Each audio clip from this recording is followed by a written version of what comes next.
Bonjour, je suis Julie Guertin et je vous souhaite la bienvenue sur le podcast Découvre, ose et deviens. Le podcast qui éveille ta curiosité et part à la rencontre de métiers passionnants et inspirants. Il existe plus de 11 000 métiers, alors si on partait à leur rencontre? Dans cet épisode, je reçois Seamus qui exerce le métier de médecin anesthésiste réanimateur. Alors juste un petit rappel, il s'agit de la seconde partie de l'interview. Donc je ne peux que vous inviter à écouter d'abord la première partie pour avoir une vision complète de son métier. Si c'est le cas, alors je vous souhaite une très très bonne écoute. Et n'oubliez pas, si l'épisode vous plaît, de laisser une petite note 5 étoiles et surtout un commentaire sur Apple Podcast. Et puis n'oubliez pas de le partager l'épisode à votre entourage. Allez, c'est parti.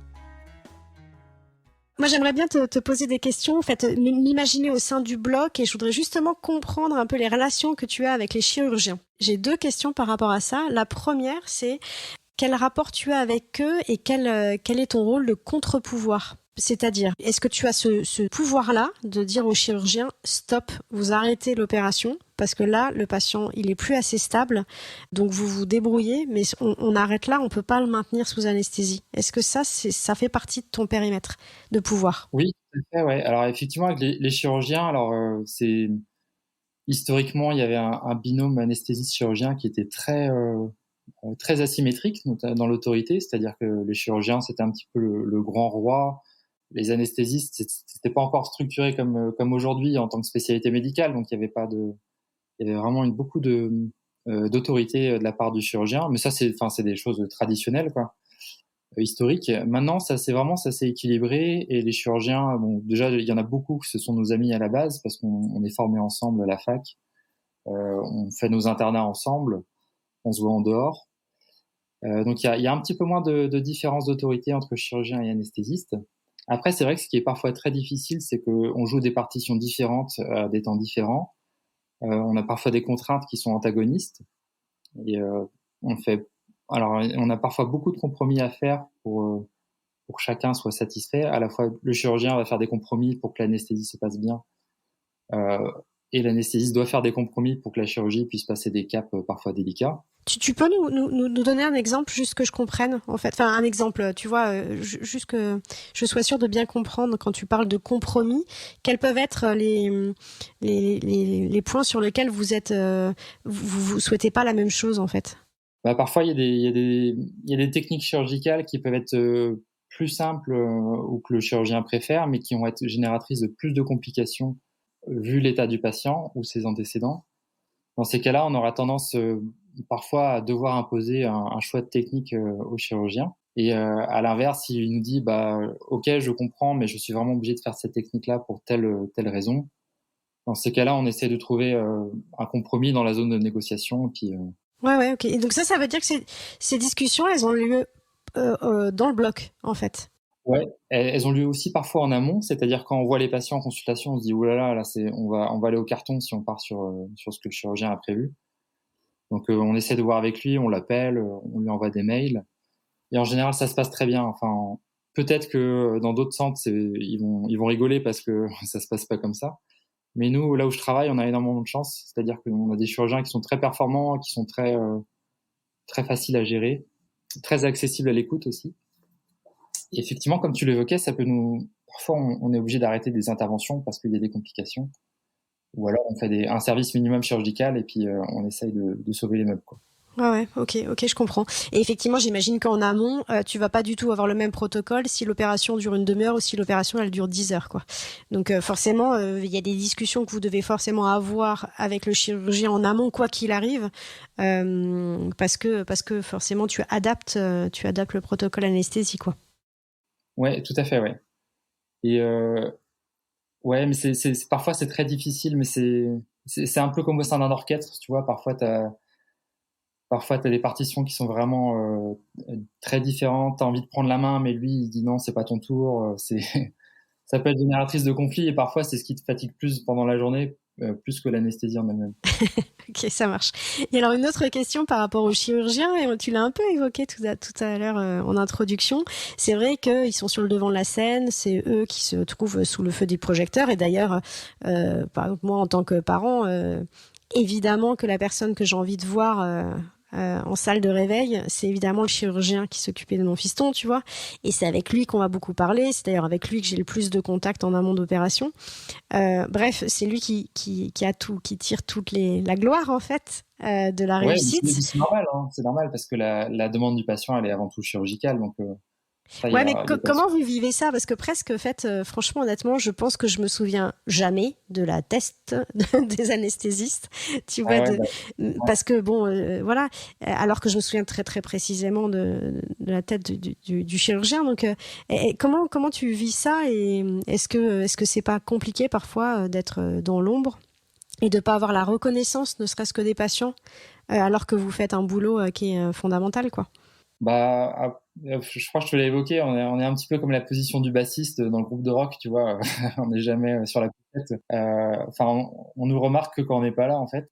C'est un petit peu, on est un petit peu dans l'ombre, mais moi ça me va, hein, parce que ça correspond bien avec la majorité des profils qu'on rencontre en anesthésiste. Il y a des profils un peu souples, un peu humbles, un petit peu discrets. Ça c'est vraiment de par notre métier, du coup ça façonne aussi un petit peu notre notre personnalité au fil des années. Mais non, c'est vrai. Après, il tient qu'à nous en anesthésie aussi pendant la consultation de créer du lien pour que les gens se souviennent de nous. L'hypnose aussi, ça peut être un bon moyen de changer un petit peu l'anonymat de l'anesthésie, puisque là, on va vraiment louer une relation particulière avec le patient. Et puis après, on n'en veut pas aux patients parce qu'en plus, on leur donne des drogues qui sont amnésiantes, donc forcément, qu'ils se souviennent plus de nous.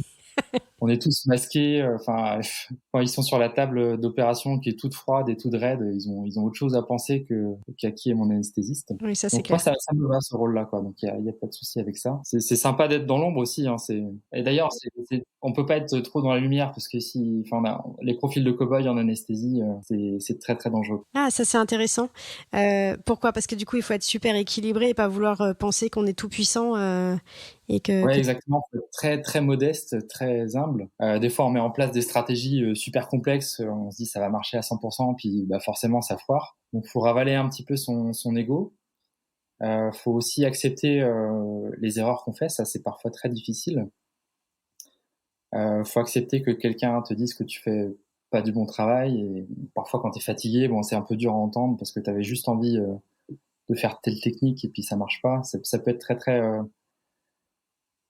très difficile à encaisser. Et puis, c'est un peu comme en aviation, quand tu prends confiance, tu risques de passer outre des signaux d'alarme. Tu risques de croire que ce que tu vas faire va marcher à 100%. Donc, c'est là où il y a des accidents aussi. Il y a des accidents quand les gens sont en surconfiance. Ah, génial. J'avais pas vu ça comme ça, effectivement, quoi. Ok, parlons-en justement des accidents. J'ai une première question, c'est que j'ai lu que l'anesthésie était la discipline médicale la plus encadrée et avec un pourcentage de cas graves le plus faible de toutes les activités en fait médicales. D'après toi, pourquoi et qu'est-ce que vous pourriez apprendre aux autres disciplines en fait médicales? Ouais, c'est vrai que l'anesthésie, maintenant, c'est une procédure qui est relativement sûre et bien cadrée, surtout.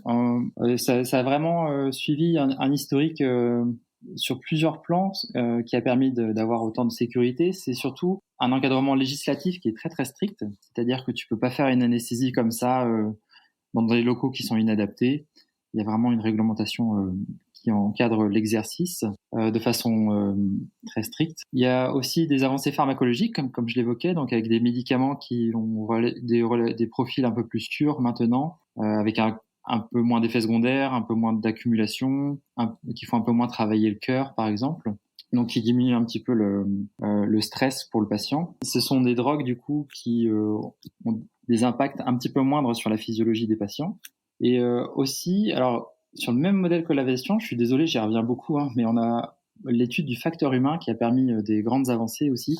C'est-à-dire qu'on va étudier pour diminuer un petit peu l'accidentologie dans les blocs opératoires en anesthésie. On s'inspire du domaine de l'aéronautique pour faire des rapports d'analyse d'accidents, pour essayer de voir un petit peu comment les défaillances se mettent en place et peuvent passer inaperçues. Donc on a 3 avancées, donc législatives, pharmacologiques, et puis sur le facteur humain, ça a énormément joué effectivement aussi. Ouais, alors ça c'est super intéressant et du coup ce partage en fait de compréhension en fait de ce qui s'est passé, comment on pourrait éviter. Est-ce qu'après il y a un partage entre les différents hôpitaux? Oui, alors on a plusieurs systèmes d'alerte.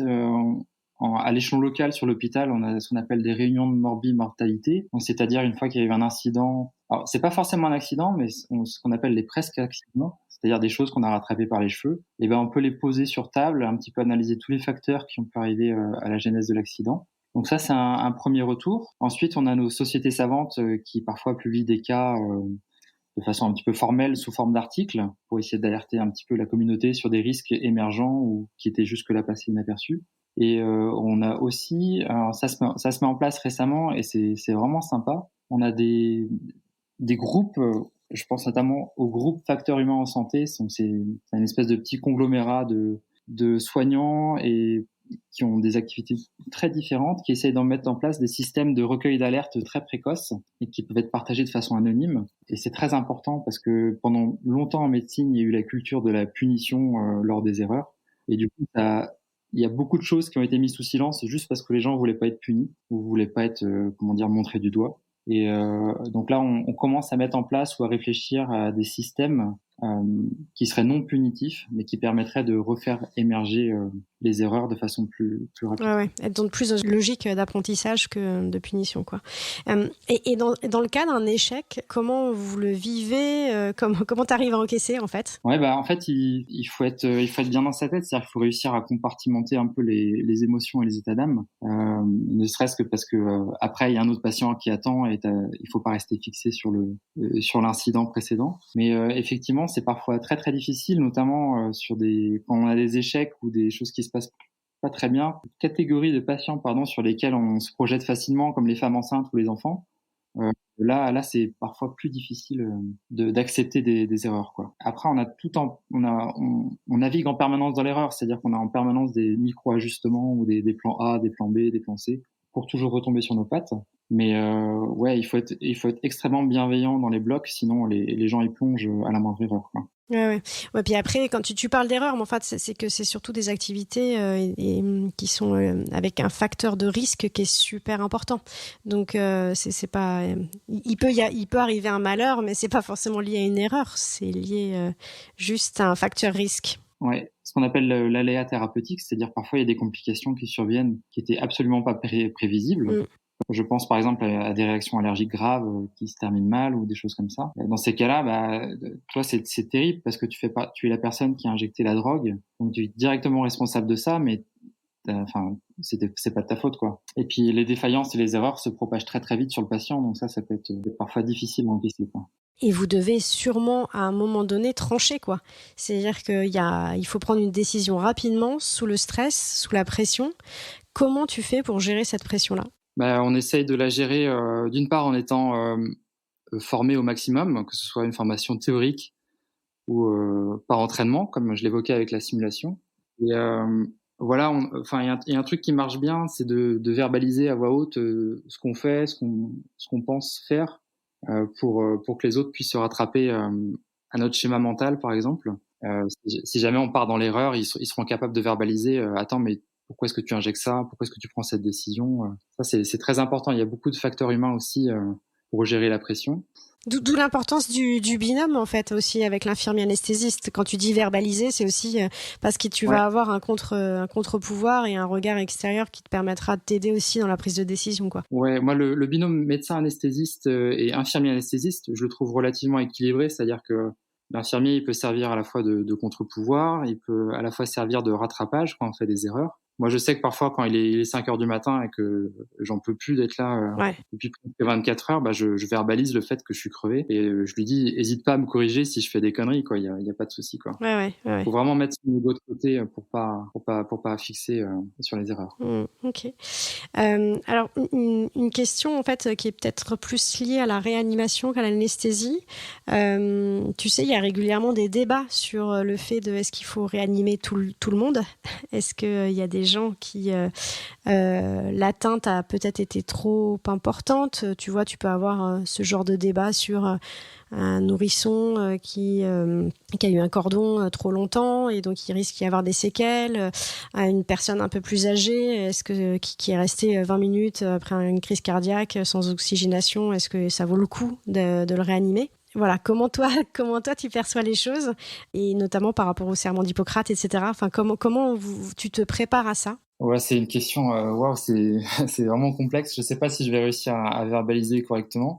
Alors effectivement, nous, on a plusieurs outils pour, de base de réflexion dans ces cas, difficiles. Déjà, il y a la loi qui nous aide beaucoup. Je crois que c'est la loi Leonetti qui est relativement bien fournie pour, réfléchir à ce type de débat. C'est vrai que un des risques de notre métier, à la fois en anesthésie, en réanimation, mais aussi ça concerne les chirurgiens, les gynécologues, les obstétriciens, c'est de lancer des procédures lourdes qui peuvent être invasives et très difficiles à supporter pour le patient, mais qui au final se révèlent futiles, quoi. C'est-à-dire qu'elles vont pas augmenter la durée de la vie et voire même sur l'augmentation de durée de la vie qu'elle va procurer, ça va pas être vraiment du confort pour le patient. Et ça, toi, tu sembles dire en fait, vous êtes quand même bien encadré d'un point de vue législatif pour pas avoir à vous poser cette question-là personnellement, ou quand même, il y a un moment donné, il y a une part de décision personnelle que tu dois prendre. Ouais, alors on essaye enfin, on essaie d'être le plus collégial possible, c'est-à-dire que dans des situations d'urgence, c'est-à-dire on prend toujours 5 minutes pour se poser. Je pense au bloc opératoire où par exemple il y a des patients en extrêmement mauvais état qui sont qui sont au bout de leur vie, mais pas comme les ados le disent, qui sont vraiment en bout de course d'un point de vue physiologique avec des insuffisances cardiaques extrêmement fortes. Dans ces cas-là, on se pose avec le chirurgien, on se pose aussi parfois avec le médecin généraliste qu'on appelle au téléphone pour avoir essayé de stratifier un petit peu l'état du patient. On se pose aussi beaucoup avec les familles et en général, on arrive toujours à trouver un point d'équilibre sur ce qu'on lance, ce qu'on lance pas. Parfois, on peut lancer des traitements, c'est-à-dire qu'on va essayer, on le tente une fois, mais si ça marche pas, on n'ira pas plus loin.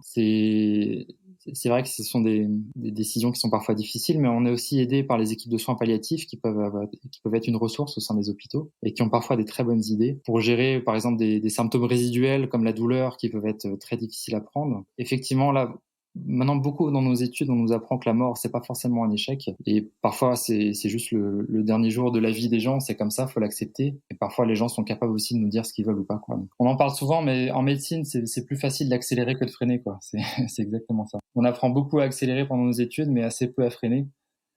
Et au final, c'est des choses qui surviennent, notions qu'on maîtrise un peu plus tard, quand on maîtrise vraiment la technique, parce que quand on est en phase de formation, on est un peu obnubilé par la technique. Mais une fois qu'on se libère de ça, on peut vraiment réfléchir à ce qu'on fait, est-ce que ça a du sens.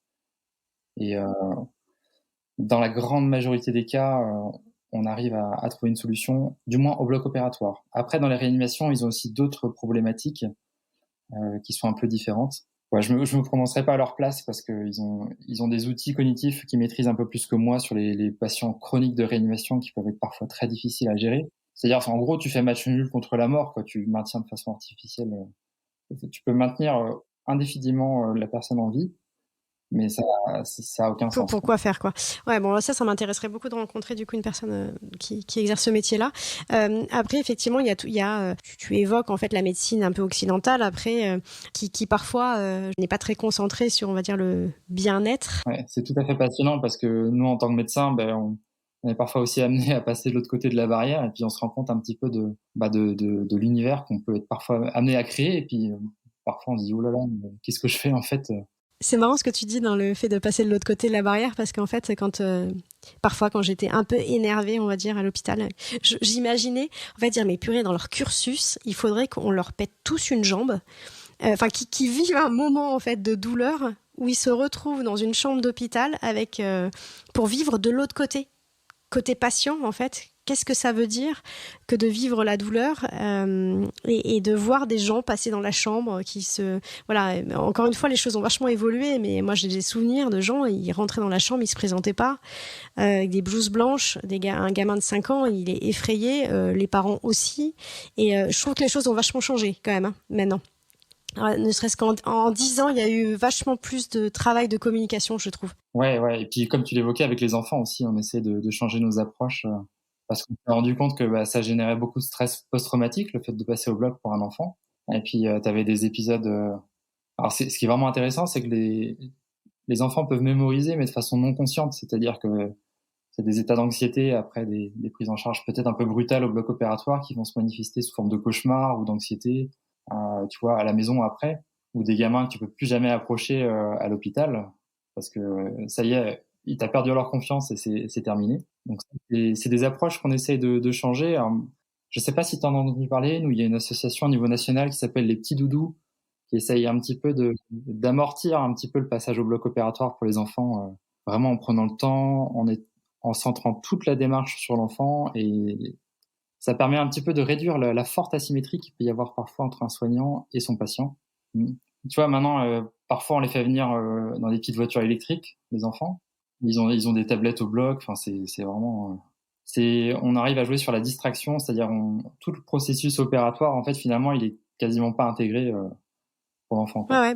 Ouais, alors moi j'ai des souvenirs effectivement, tu vois, de feutres, de couleurs qu'on met dans le masque pour qu'il y ait une odeur, du fait qu'on prenait le doudou et qu'on lui mettait aussi un bracelet pour l'opération. Enfin voilà, et je trouvais que c'était des petits gestes mais qui comptaient vachement pour l'enfant, pour un peu atténuer ce stress ou quitte ses parents. Et donc oui, il y a des choses évoluent quoi. Et petite question qui n'a rien à voir, mais est-ce que le Covid a eu un impact sur votre travail, vos techniques, votre façon de travailler, etc. Ah ouais, alors le Covid, j'en parle, mais faut dire que je suis pas un spécialiste du Covid, hein, de par ma profession et de par mon affectation au bloc opératoire. Donc j'en parle, mais vraiment, je pense que d'autres gens seraient un peu plus spécialistes que moi. Effectivement, le Covid, ça nous a un peu secoué parce déjà, on se pensait pas aussi vulnérable que ça, d'un point de vue structurel et organisationnel. Tu vois, comme tu l'évoquais, bon, on est un pays occidental, on a des moyens absolument fabuleux, techniques, et puis on s'est fait déborder de toutes parts sur un système de santé qui est pourtant très très robuste, quoi. Donc pour le Covid, nous, alors de par ma position géographique, on est en Bretagne, on était assez épargnés. C'est surtout l'est de la France et les grosses métropoles, et notamment la région parisienne, qui ont vécu des débordements qui étaient même pas concevables pour des soignants avant le Covid. Et effectivement, ça nous a rendu, je pense, un peu modestes. Et je pense que ça a mis en valeur aussi le rôle de la médecine préventive, peut-être sur nos sociétés qui sont vraiment axées très très fort sur la technique et la thérapeutique. Je pense peut-être que d'autres auront d'autres discours, mais moi je pense on est archi nul en médecine préventive et en santé publique, alors que c'est là que ça se jouait en fait, notamment sur les genèses des clusters ou le contrôle, tu vois, de l'épidémie. C'est des choses qui sont très très basiques et aussi que des sociétés maîtrisaient avant nous au Moyen Âge, tu vois. Et en fait c'est là-dessus qu'on aurait pu progresser. Et finalement, on s'est retrouvé un petit peu démunis alors qu'on avait les meilleurs respirateurs du monde. Bah, ça a un petit peu servi à rien parce qu'on avait déjà perdu la guerre, en fait. Ouais, super intéressant, effectivement. Je n'avais pas vu ça comme ça, mais en fait, on a tellement confiance dans notre système qui est robuste et on le sait tous. Même si parfois il y a des gens qui râlent, moi je peux dire que je suis bien contente d'être en France. Et effectivement, on avait peut-être trop confiance, en tout cas, sur la masse, enfin la capacité d'absorber un flux qui a été tellement important d'un coup, quoi. Ouais. Alors nous, en Bretagne, effectivement, on a été sauvés par le premier confinement en mars 2020, c'est-à-dire que ça a cassé les chaînes de transmission, donc c'est-à-dire que la vague est pas trop montée en Bretagne. Donc nous, on a servi un petit peu de région de backup, c'est-à-dire pour prendre les patients des régions parisiennes ou du sud de la France. C'est surtout notre réanimation dans l'hôpital qui a pris pas mal de patients. Donc on en avait quelques-uns qui étaient des locaux, mais ils en ont pris lors des EVASAN, des évacuations sanitaires, notamment les TGV, là, certains. Ces patients sont arrivés jusque chez nous. Et on en a pris quelques-uns, c'est-à-dire on a reconfiguré le bloc opératoire pour transformer les salles en chambres de réanimation. On a eu quelques intubés, ventilés de Covid parisiens qui sont venus chez nous, mais à titre personnel, je suis pas expert dans ce type de pathologie. Ok, ça marche. Alors, des questions très concrètes. C'est quoi une journée type? Vous faites combien d'interventions? Du coup, on arrive le matin. En général, ça démarre assez tôt. Tu vois, on est là vers 7h30 dans le bloc opératoire. On a deux salles, donc on a deux salles différentes avec deux spécialités différentes en général.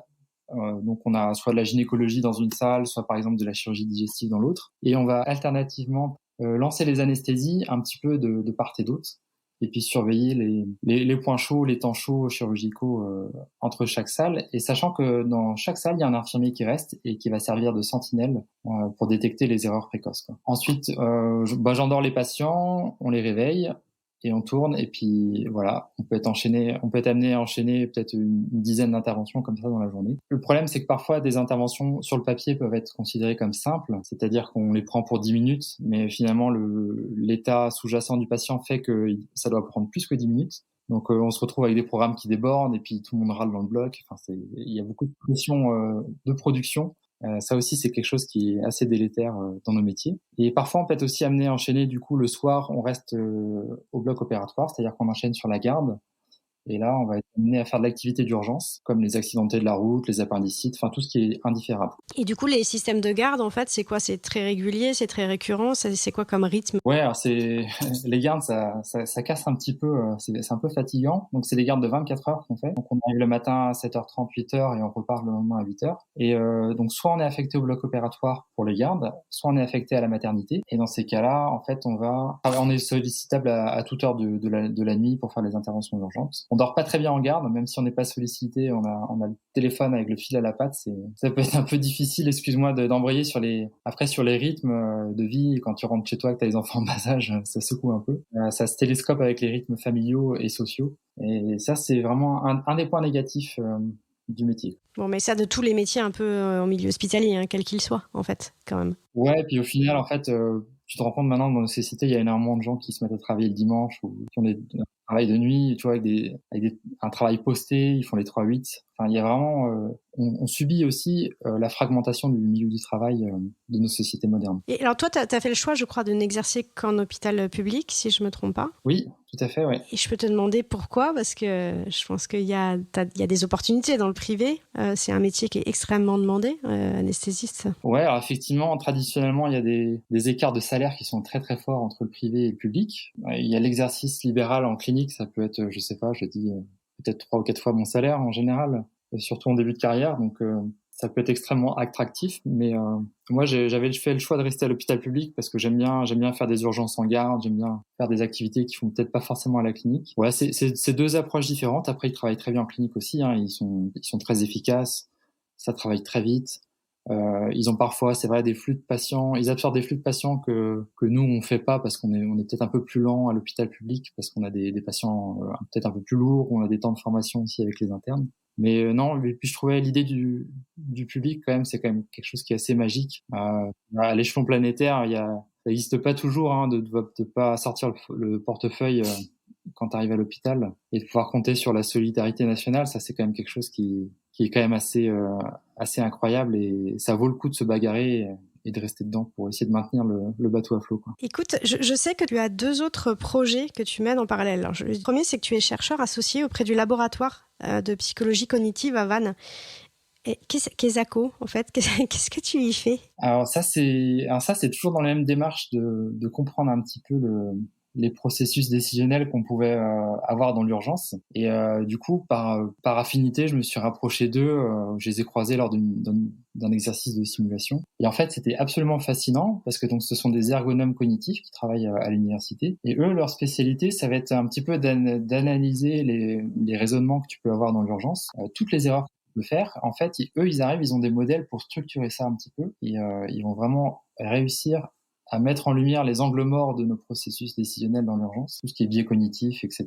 Et ça, du coup, j'ai trouvé ça absolument fabuleux parce que ça jetait un éclairage nouveau sur mon exercice. Du coup, on s'est associés pour des recherches ensemble sur des procédures de bloc opératoire et c'était absolument fabuleux. C'est vraiment, vraiment super intéressant. D'ailleurs, je les remercie parce que vraiment la médecine prend tout son sens quand on sort un petit peu de la médecine, justement, et qu'on va voir un petit peu ailleurs. Donc, j'ai pu accompagner un travail de thèse. Donc je souligne le grand travail de Cécile Bernard qui a fait un travail absolument fabuleux. Et eux, en gros, ils vont mettre en place des modèles de sécurité pour essayer d'un petit peu réduire le risque d'accident au bloc opératoire sur le même modèle que l'aviation, en fait. Tu reviens encore à l'aviation. Ouais, je suis désolé. Hein, en fait, tu veux être pilote de ligne, en fait. Dis-le nous tout de suite que voilà. Ouais, j'aurais bien aimé, ouais, ça aurait été chouette. Alors justement, tu me fais une parfaite transition parce que je voudrais parler de ta deuxième aventure, un peu plus liée au spatial. Et c'est comme ça que j'imagine vous êtes connus avec Laura. En fait, tu fais des expériences en apesanteur, d'intubation et de prise en charge de détresse respiratoire dans un objectif, en fait, si j'ai bien lu et bien écouté toutes les vidéos, de pouvoir autonomiser en fait des astronautes dans le cadre de voyages assez longs et où il n'y aurait pas une compétence chirurgicale à disposition. En gros, c'est ça ou pas? Oui, c'est exactement ça. Ouais. Donc on cherche à essayer de voir qu'est-ce qui est faisable, qu'est-ce qui est possible dans l'hypothèse où les gens retournent sur la Lune ou sur Mars. Ça soulève un certain nombre de questions techniques et éthique aussi sur est-ce qu'on peut faire du soin lourd, du soin critique dans ces milieux un petit peu austères et loin du premier hôpital. Et du coup, je me suis lancé là-dedans grâce au soutien aussi de l'Agence spatiale française qui est le CNES. On a pu proposer des dossiers de recherche au sein de cette agence-là. Puis finalement, ils nous ont sélectionnés, donc on a pu participer, comme tu l'évoquais, au vol parabolique. Donc c'était une joie vraiment incroyable. Pouvoir tester ça, c'était, enfin, quand j'en parle, j'y crois toujours pas, mais c'est vraiment absolument fabuleux. Donc effectivement, je m'étais intéressé à quel serait mon exercice hypothétique si un jour j'allais sur Mars. Et je me suis posé une question comme ça, un jour de lendemain de garde, entre deux états de rêverie. Et puis finalement, je me suis rendu compte que la médecine spatiale, ça existait de façon très structurée déjà depuis une cinquantaine d'années. Et donc voilà, je me suis raccroché un petit peu à ça pour essayer un petit peu d'élargir mes horizons de travail. Et puis pour l'instant, ça marche bien. Donc c'est super. Alors, dans ce que j'ai vu, effectivement, vous faites un exercice où vous intubez, en fait. Donc là, concrètement, la vidéo dont je parle, c'était dans le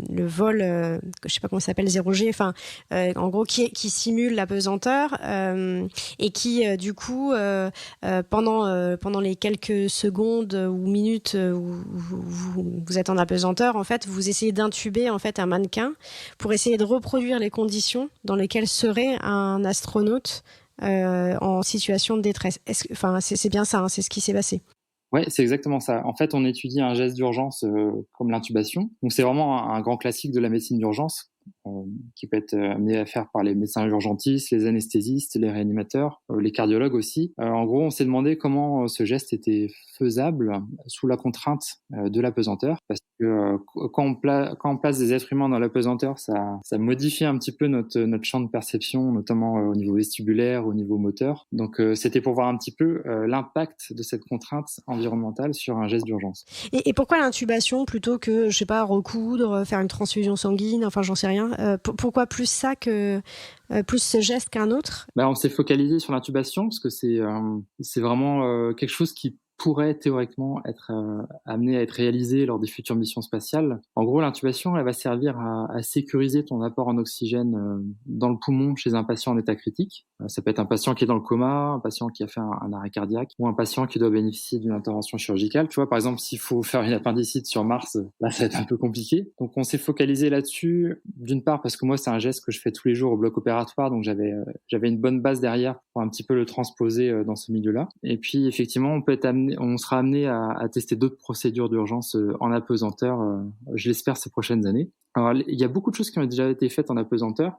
Tu vois, genre, avec les navettes spatiales, il y a peut-être 15-20 ans, ils amenaient beaucoup de matériel pour le tester. Ils ont fait des interventions sur des souris ou des choses comme ça. Donc, il y a déjà beaucoup de travaux qui ont été faits. C'est vrai que la résultante de tout ça, c'est que ça va être très compliqué s'il se passe quelque chose là-haut, quoi. Ok, c'est super rassurant, quoi. Ok. Et alors, c'est quoi la spécificité de la médecine spatiale et qu'est-ce que ça apporte à la médecine classique? Et est-ce que toi, toutes ces expériences-là, au-delà d'aider de futurs astronautes, est-ce que toi, ça a changé ta façon d'exercer la médecine sur Terre? Ah ouais, effectivement. Alors, la médecine spatiale, c'est vraiment intéressant parce que c'est une médecine essentiellement préventive. C'est-à-dire que effectivement, comme dans l'espace, t'as pas beaucoup de place pour stocker ton matériel ou t'es loin du premier hôpital, vaut mieux qu'il se passe rien. Du coup, eux, ils mettent beaucoup l'accent sur la prévention des risques, la gestion des risques aussi. Et ça, c'est vraiment extrêmement important parce qu'il y a beaucoup de similitudes, beaucoup de concepts qu'on peut extraire de la médecine spatiale pour essayer de la mettre en médecine terrestre, notamment au bloc opératoire. Alors la médecine spatiale, du coup, c'est aussi extrêmement fascinant parce que ça va étudier un petit peu toutes les conséquences de l'apesanteur sur le corps humain, sur la physiologie, et ça regroupe plein de champs. Tu vois, ça regroupe aussi un peu la psychologie, c'est-à-dire comment gérer 6 personnes quand ils sont dans une boîte de sardines à 400 km d'altitude au-dessus de la Terre. Donc en fait, c'est assez intéressant parce que l'apesanteur, ça va, en gros, si je simplifie à l'extrême, ça va avoir les mêmes effets qu'un vieillissement accéléré. C'est-à-dire que tes muscles vont fondre, tu vas avoir tes artères qui se rigidifient, tu perds aussi beaucoup de densité osseuse, donc finalement les astronautes, ça va être un petit peu comme des mamies gravataires toutes ostéoporotiques. Donc ça pose le problème du maintien de l'être humain sur des longues durées dans cet environnement extrême, parce qu'effectivement, en fait, on est sélectionné depuis des millions d'années pour évoluer là où on est, c'est-à-dire dans un environnement gravitaire, parce que la gravité, c'est la principale sculptrice de notre système cardiaque et vasculaire. Ouais, et du coup, là, tu changes tous tes repères et effectivement, le corps n'est pas adapté à ça, quoi. Exactement, c'est comme on n'est pas du tout adapté à l'espace. Donc les agences spatiales et les médecins spatiaux travaillent pour essayer d'un petit peu soit de prévenir les risques, soit d'encaisser un petit peu mieux les risques qui s'exercent sur les êtres humains. Et à l'inverse, donc si vraiment l'accident arrive, c'est voir comment on peut mettre en place des protocoles d'urgence à bord, quoi. Ouais, c'est génial, ça doit être super intéressant, quoi. Ouais, et puis c'est un milieu incroyable. D'ailleurs, c'est grâce à ça que j'ai rencontré Laura, qui est une personne vraiment incroyable aussi. Ouais, tu m'étonnes. Et, et la médecine spatiale, donc c'est vraiment intéressant parce que ça peut avoir des débouchés pour la médecine terrestre, notamment sur la télémédecine. Tu vois comment tu fais quand, par exemple, si tu te pètes une jambe, mais que c'est toi le docteur, du coup, c'est quelqu'un qui est pas médecin qui va devoir te prendre en charge. Donc la médecine spatiale, ça permet un petit peu d'avoir des avancées technologiques dans ce domaine-là. Et puis en fait, comme l'espace, quand tu plonges les êtres humains dans l'espace, ça simule un vieillissement accéléré. Et bah, tu peux faire des expériences dans l'espace et puis ça va permettre d'avoir des modèles de vieillissement qui peuvent être transposés à l'être humain, comme par exemple sur la densité osseuse ou le vieillissement vasculaire. C'est des choses après qu'on peut essayer d'un petit peu transposer en médecine terrestre, notamment en gériatrie. Ouais, donc ça va vraiment dans les deux sens, c'est-à-dire que la médecine terrestre, tu peux essayer de la mettre dans l'espace pour voir comment ça marche. Et à l'inverse, tu peux faire la navette dans l'autre sens, c'est-à-dire extraire des avancées en médecine spatiale pour la médecine terrestre. Ouais, c'est super intéressant. Tu vas bientôt refaire des vols paraboliques ou pas? Ah oui, on repart en octobre, donc toujours grâce à Novespace et au CNES, qui est l'agence spatiale française. Donc là, on part sur un projet un peu différent. C'est un projet à la croisée de l'informatique, du facteur humain et de la médecine. Donc on va tester, en gros là, avec des ingénieurs de l'école d'ingénieurs de Brest et l'ELP3C qu'on a évoqué tout à l'heure. On développe en gros un médecin virtuel qui serait disponible sous forme d'un avatar et dans un environnement dit de réalité augmentée. C'est-à-dire que tu mets des lunettes classiques, enfin des lunettes un peu spéciales, mais tu vois comme des lunettes classiques, et sur ton environnement réel va se superposer des hologrammes avec lesquels tu pourras discuter, quoi. Génial. Ouais, après on est tout au début, hein, il y a encore beaucoup de travail à faire. C'est tout le champ des avatars et de l'intelligence artificielle qui est vraiment fascinante. C'est là où c'est magique la médecine, c'est quand tu commences à discuter avec des ingénieurs, des ergonomes. Voilà, ça donne beaucoup de sens. Et c'est là que la valeur ajoutée se fait, à mon sens. Ok, bah écoute, super. Je te propose de passer à la partie, la conclusion. Et pour ça, je suis dans le regret de t'annoncer que tu vas devoir rebrancher la caméra. Ah oui, c'est vrai. Ça va bien se passer, t'inquiète. Pour conclure, je vais te poser plein de petites questions pour vraiment, tu vois, résumer un peu, avoir une idée globale de ton métier. Alors la première question, elle est simple. Si c'était un style de musique, ton métier, tu choisirais quel style de musique pour le représenter? Moi, j'aurais dit, plus qu'une musique, j'aurais dit un solo de basse, quoi. Et plutôt jazz funk, un peu décalé mais indispensable. Exactement, donc le côté un peu bassiste qui donne le tempo, mais qui est pas celui sur le devant de la scène, quoi. Ok. Exactement. Alors, une anecdote, j'aimerais bien que tu puisses nous raconter un moment qui t'a marqué dans l'exercice de ton métier. Alors moi, je repense souvent à un cas clinique que j'ai eu juste après avoir eu ma thèse. Donc, j'étais jeune docteur et c'était à Brest, encore dans mon centre de formation. On a pris en charge en urgence un petit enfant de 8 ans pour un hématome extradural. Donc, c'est un hématome qui comprime le cerveau et du coup, malheureusement, qui plongeait l'enfant dans le coma. Donc, c'était une urgence vraiment très, très stressante avec une anesthésie et une chirurgie difficile. Et au final, ça s'est très bien passé. On a réussi à sauver l'enfant et à le réveiller immédiatement après la chirurgie et de voir qu'il avait absolument aucune séquelle. Ça a été un de mes premiers grands souvenirs. D'ailleurs, on a tous poussé des cris de joie comme un but lors d'une finale de Coupe du Monde quand l'enfant s'est réveillé parce que on avait eu très très peur et ça s'est très bien passé sans séquelles. Ouais, génial. Ouais, j'imagine que ça doit être un bonheur. Ah bah justement, quelles sont tes joies et tes fiertés d'exercer ce métier? Tout d'abord, moi je suis fier d'être soignant en France parce que globalement on a un service public, on peut proposer des prises en charge de qualité indépendamment de la situation économique d'un patient. Donc ça c'est vraiment quelque chose qui tous les soignants, je pense, on en est fiers et on est très attaché à ça. Ensuite, concernant ma spécialité, je suis fier d'offrir à mes patients sur des procédures médicales qui peuvent être à risque et parfois délicates. On peut offrir de la grande sécurité la grande sérénité sur des prises en charge opératoires. Et ensuite, je travaille dans une spécialité qui est extrêmement dynamique et polyvalente. Voilà, si vous êtes anesthésiste réanimateur, vous pourrez travailler dans les blocs opératoires, les réanimations. Vous pourrez aussi faire un peu de pré-hospitalier avec le SAMU. Et il y a aussi certains de mes confrères qui travaillent auprès de syndromes douloureux chroniques. Donc, il y a vraiment un panel d'exercices qui est très, très large. Et à l'inverse, quelles sont tes grosses difficultés ou les difficultés que tu peux traverser dans ce métier? Je pense, on en a évoqué un petit peu tout à l'heure, c'est le stress de l'urgence, notamment sur des catégories de patients où on a tendance à se projeter très facilement. Des patients un petit peu sacrés comme la maternité, les femmes enceintes ou les enfants au bloc opératoire.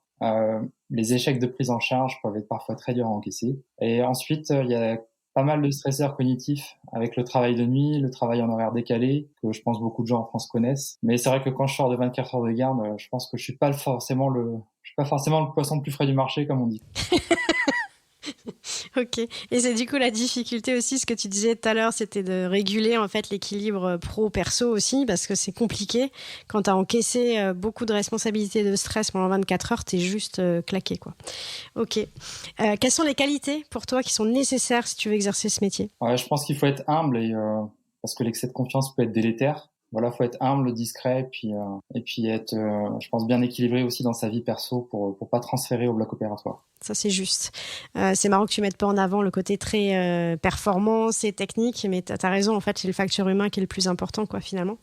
Et quel conseil tu donnerais justement à des gens qui se posent des questions, qui sont peut-être en première année de médecine et qui se disent, ah bah tiens, pourquoi pas cette filière-là et...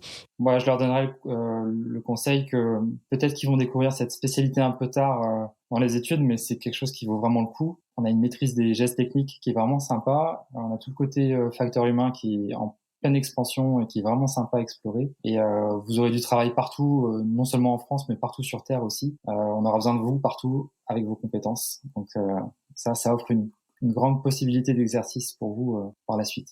Et alors plus globalement, est-ce que tu as des conseils aussi à donner à toutes les personnes qui sont, tu vois, les jeunes par exemple, qui sont en quête d'orientation? Ouais, alors après moi je vais tendance à projeter un petit peu ma situation personnelle, c'est-à-dire que je pense qu'un bon élève, un élève qui travaille, qui est travailleur, il ira toujours plus loin qu'un élève brillant.